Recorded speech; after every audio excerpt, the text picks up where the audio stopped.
So October 1, Amelia woke up and you noticed a swollen thigh. My son never had a problem with latching.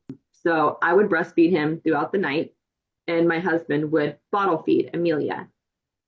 So I breastfed my son all night, and he ate about 3 a.m.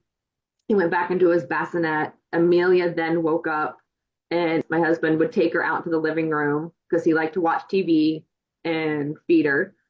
So that's what he did about, I want to say maybe around 3:30. And he changed her diaper as part of the routine and noticed that she had a swollen right thigh. Um, Immediately came and woke me up to come look at it.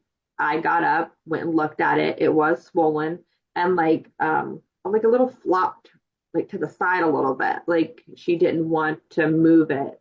And I thought, okay, maybe it's dislocated. I don't know how, but obviously we need to take her to the emergency room.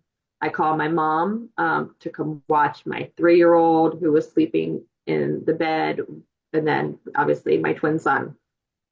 She was there, golly, no later than 4 something. We were in the ER and being seen by 5 something in the morning. We feel like it's an emergency situation. We just went to our local hospital, which is here in Camden County at Southeast Georgia Health System.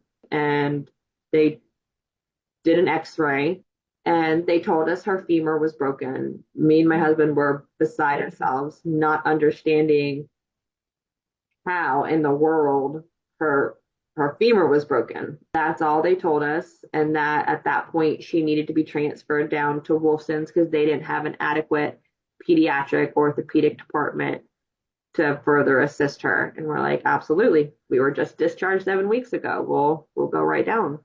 They wanted to do labs at that point, and this nurse is going from arm to arm, back and forth, trying to get an IV line in her, holding down her wrists because she's obviously a baby. She's moving, and she wasn't getting a vein. And she went to her ankles, she went to her wrists, and finally, I just begged her to stop. And so she does a heel stick instead to get a little bit of blood to check whatever she needed to check as far as labs. The nurse pops back in and says ground transport is about 2 to 3 hours out. And I said, well, that's obviously way too long. She can't sit here and, we need to get down there. He's like, well, you could fly her if you want to. And I said, sure, let's do it. We'll figure out that payment later. Let's go ahead and fly her down. The flight crew gets there and it's a repeat of the same thing. They get her strapped in to the little bed, and then they try to start doing an IV again from hand to hand to hand, and she's screaming. And I'm like, guys, like, I understand maybe it's protocol to have a line in for emergencies, but it's not working out, and you're torturing my baby. And so finally they give up too. I mean, so now we had 4 different people trying to put an IV in both hands, wrists, holding her down.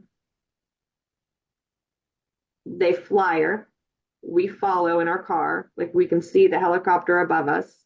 We get to Wolfson's. And at that point, when we get there, I think is when we start realizing that they're treating us differently.